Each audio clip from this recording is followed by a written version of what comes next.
Так, ну все, наш новый туалет готов. Он стоит на месте.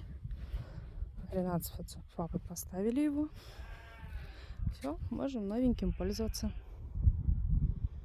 Такой у нас красавчик теперь. Старый будем рядышком, который сносить, убирать. Вот так вот сделали. Здесь доски, там шифер. И доски здесь еще забиты, чтобы он не шевелился. Ну вот я хожу по этим досточкам. Все в порядке. Не скачет ничего. Все хорошо.